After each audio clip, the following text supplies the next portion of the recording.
Also, the salmon's very rich. Yeah. It's fatty and being Yeah, it's cold rich and smoked. fatty, and I mean, it's beautiful. Okay, listen, talking about this salmon being cold smoked, we had to do this hours before. Yep. So you actually have a smoker upstairs, and a few hours ago we had we smoked this. Yeah. Actually, how long does this stay in That the was smoker? in the smoker for 2.5 hours. 2.5 hours? Yeah. Okay. We have a little bit of film of this being on the in the smoker and upstairs, so let's take a look at that and we'll be right back. Okay.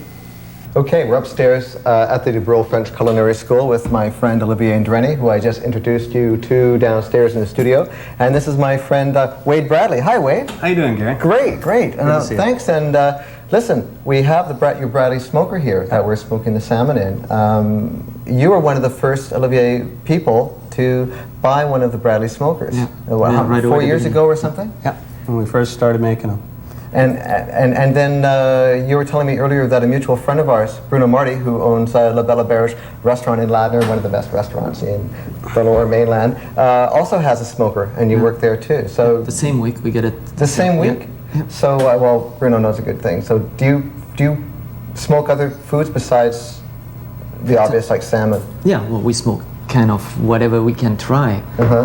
Starting from lamb, going to oysters and mussel and Oh, I onions love to those. make a smoked onion soup. Really? Yeah. Smoked onions? Yeah. Any kind of great. That'd be vegetables, great. mushrooms, potatoes, they're really good because we Smoked absorb a lot of potatoes? smoke. Yeah. No kidding. Yeah.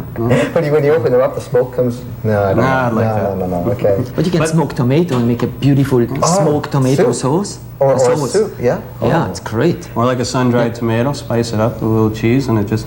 I can tell you Beautiful. like food and you like cooking, don't you? Just a tad, yeah. There's a Cheese. sparkle in your eye when you talk about the sun-dried tomatoes. What about you were saying earlier about camembert? You can smoke cheese, camembert. Yeah, very nice dessert. End of a lovely meal, you can have some camembert cheese that's been smoked, and it's just subtle differences. Yeah.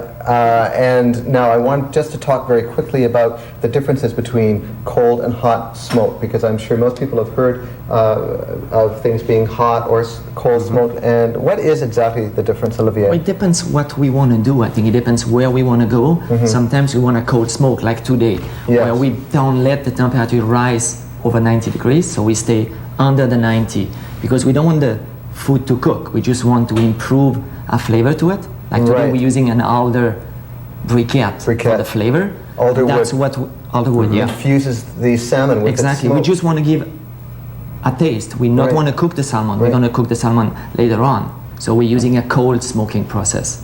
If you would use a warm or hot, system, then it's different. And that machine, that's what is great with it. It can Yes. do both. It can do both. Yeah. And so the hot smoking would cook the food Would then. start to cook the food. Cook And it- and smoke the food at the Kind same of time. caramelize it a little bit, I guess, like with the onions, for example. Now the discs, I wanted to ask about the discs because I don't know this much about it, but I know that there are different types of wood that you use, the compressed discs, which will infuse different flavors into the meats, fish, camembert cheese, or whatever it is. Tell me about that. Well, on the West Coast, most commonly used wood is alder for smoking.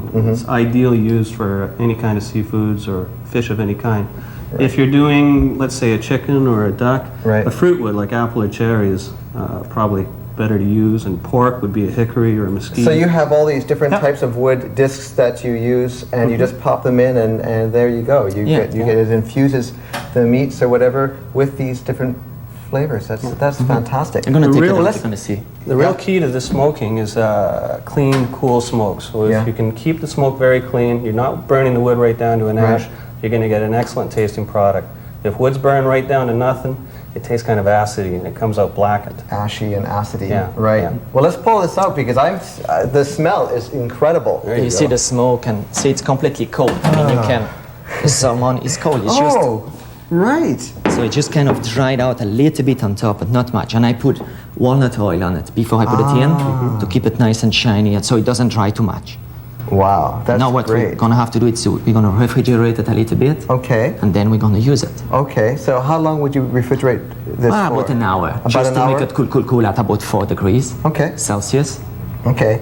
Well, I'm salivating already. Well, we're gonna take this downstairs. Doesn't this look wonderful? And it smells great. We're gonna take this downstairs and cook with it. So we'll see you back down in the studio.